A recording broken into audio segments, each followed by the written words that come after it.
हर हर महादेव। काशी में तो वैसे अनेक तीर्थ हैं, पर एक ऐसा तीर्थ है जो कि बहुत प्रसिद्ध है, जो है कि सारनाथ। सारनाथ जो है एक बौद्ध धर्म का एक प्रमुख और प्रधान केंद्र है, और इस तीर्थ पर जो है कि हम इसके बारे में आपको बताने जा रहे हैं आज। सारनाथ वाराणसी से लगभग 10 किलोमीटर दूर स्थित एक प्रसिद्ध स्थान है। यह पूर्वोत्तर रेलवे का स्टेशन भी है, और वाराणसी से यहाँ जाने के लिए सवारियाँ ऑटो रिक्शा आदि भी मिलते हैं। सारनाथ हिंदुओं का एक प्राचीन तीर्थ है। यहाँ भगवान सारंगनाथ नामक प्राचीन शिवलिंग एवं सरोवर विद्यमान है। भगवान बुद्ध के समय से यह विश्व प्रसिद्ध एवं विशेष दर्शनीय तीर्थ बन गया है। सम्यक बोध प्राप्त कर लेने पर गौतम का नाम गौतम बुद्ध पड़ा। तत्व ज्ञान होने के बाद भगवान बुद्ध वाराणसी चले आए, और यहीं से उन्होंने धर्मचक्र प्रवर्तन प्रारंभ किया। उन्होंने आषाढ़ पूर्णिमा के दिन अपने शिष्य कौंडिन्य तथा ज्ञान प्राप्ति के पूर्व बोधगया में साथ रह चुके 4 अन्य जिज्ञासुओं को 4 आर्य सत्यों का अपने सर्वप्रथम उपदेश यही सारनाथ में दिया। सारनाथ बौद्ध धर्म का एक प्रधान केंद्र था, किंतु मोहम्मद गौरी ने आक्रमण करके इसे नष्ट और भ्रष्ट कर दिया। वह यहाँ के स्वर्ण मूर्तियाँ उठा ले गया और कलापूर्ण मूर्तियों को उसने तोड़ डाला। फलतः सारनाथ उजड़ गया। केवल धमेक स्तूप टूटी फूटी दशा में बचा रहा। यहाँ पे यह स्थान चरागाह मात्र रह गया। सन 1905 ईस्वी में पुरातत्व विभाग ने यहाँ खुदाई का कार्य प्रारंभ किया। तब इतिहास के विद्वानों तथा बौद्ध धर्म के अनुयायियों का इधर ध्यान गया। तब से सारनाथ महत्व प्राप्त करने लगा। इसका जीर्णोद्धार हुआ, यहाँ वस्तु संग्रहालय स्थापित हुआ, नवीन विहार निर्मित हुआ, भगवान बुद्ध का मंदिर और बौद्ध धर्मशाला बनी। सारनाथ की दर्शनीय वस्तुएं हैं अशोक का चतुर्मुख सिंह स्तंभ, भगवान बुद्ध का मंदिर यहाँ का प्रधान मंदिर है, धमेक स्तूप, चौखंडी स्तूप, सारनाथ का वस्तु संग्रहालय जो कि स्थापना उसका 1910 ईस्वी में हुआ, जैन मंदिर, मूल गंध कुटी और नवीन विहार, सम्राट अशोक द्वारा निर्मित 128 फुट ऊंचा एवं 93 फुट चौड़ा धमेक स्तूप प्रसिद्ध है, जहां भगवान बुद्ध ने उपदेश दिया था। सारनाथ अब बराबर विस्तृत होता जा रहा है। सारनाथ में Sri Lanka, Thailand, Burma, Malaysia, Japan, Nepal, Cambodia, Taiwan, चीन, तिब्बत, कोरिया तथा अन्य देशों के बौद्ध धर्मावलंबियों के दर्शनीय मठ मंदिर बने हैं। सारनाथ में बौद्धों का केंद्रीय तिब्बतीय विश्वविद्यालय भी है। अब हम आगे बढ़ते हैं तो वाराणसी से लगभग 14 किलोमीटर दूर रामनगर है। यह नगर गंगा के दाहिने तट पर 80 संगम घाट से 1.5 किलोमीटर और मालवीय पुल से लगभग 6.5 किलोमीटर दूर है। यहाँ काशी नरेश का राजमहल राजसी संग्रहालय है। यहाँ प्राचीन आयुधों एवं मोटरों का आदि का विशेष दर्शनीय संग्रहालय भी है। राजमहल के एक भाग में वेदव्यासेश्वर एवं शुकदेवेश्वर लिंग मूर्तियाँ, हनुमान जी, छिन्नमस्ता मंदिर इत्यादि दर्शनीय स्थान हैं।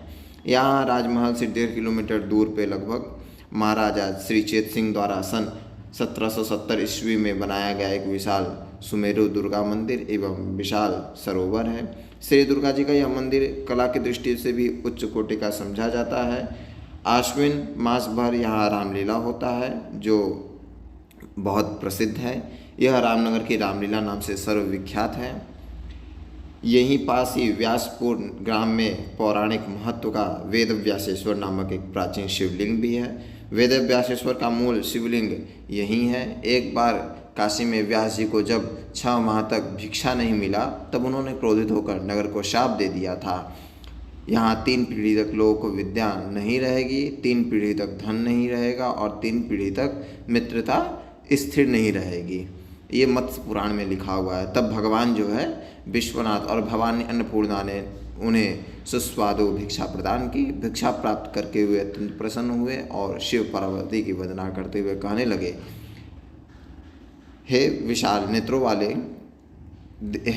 वाली देवी, वाराणसी में महादेव, पार्वती देवी, गंगा देवी स्वादिष्ट भोजन और शुभ गति सभी सुलभ है, फिर यहाँ का निवास किससे अच्छा नहीं लगेगा। तब भगवान शिव ने कहा, हे महामुने, आप अतिशय क्रोधी स्वभाव के हैं, अतः आपको इस काशी क्षेत्र में निवास नहीं करना चाहिए। व्यास जी द्वारा क्षमा याचना करने पर शिव ने उन्हें केवल अष्टमी और चतुर्दशी को ही काशी में निवास करने की अनुमति दी। तदंतर काशी से निष्कासित होकर व्यास जी गंगा के पार यहीं आकर शिव आराधना करने लगे।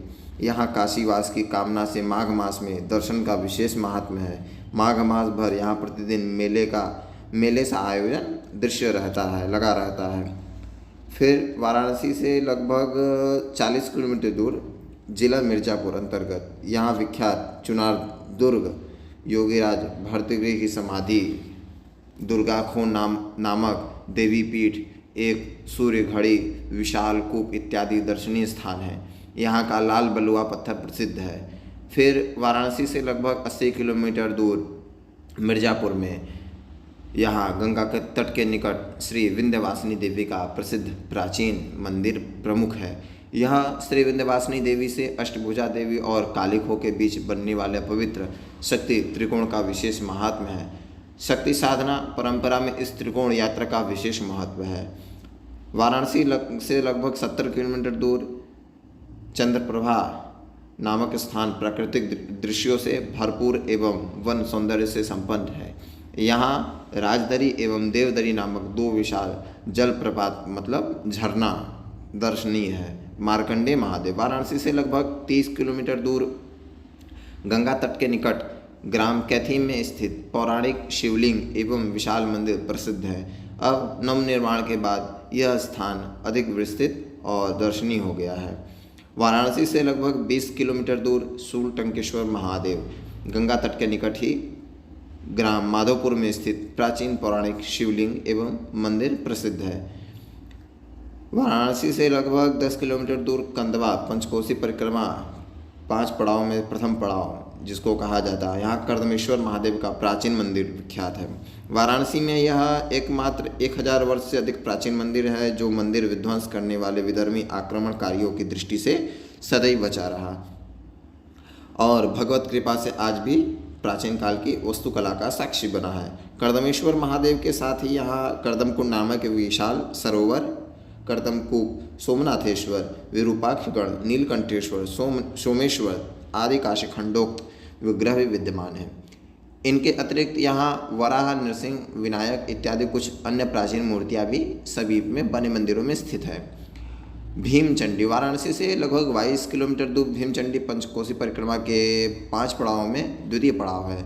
यह भीमचंडी ग्राम में भीमचंडी देवी का प्रसिद्ध मंदिर है। यहीं पास में एक विशाल प्राचीन भीमचंडी सरोवर भी है।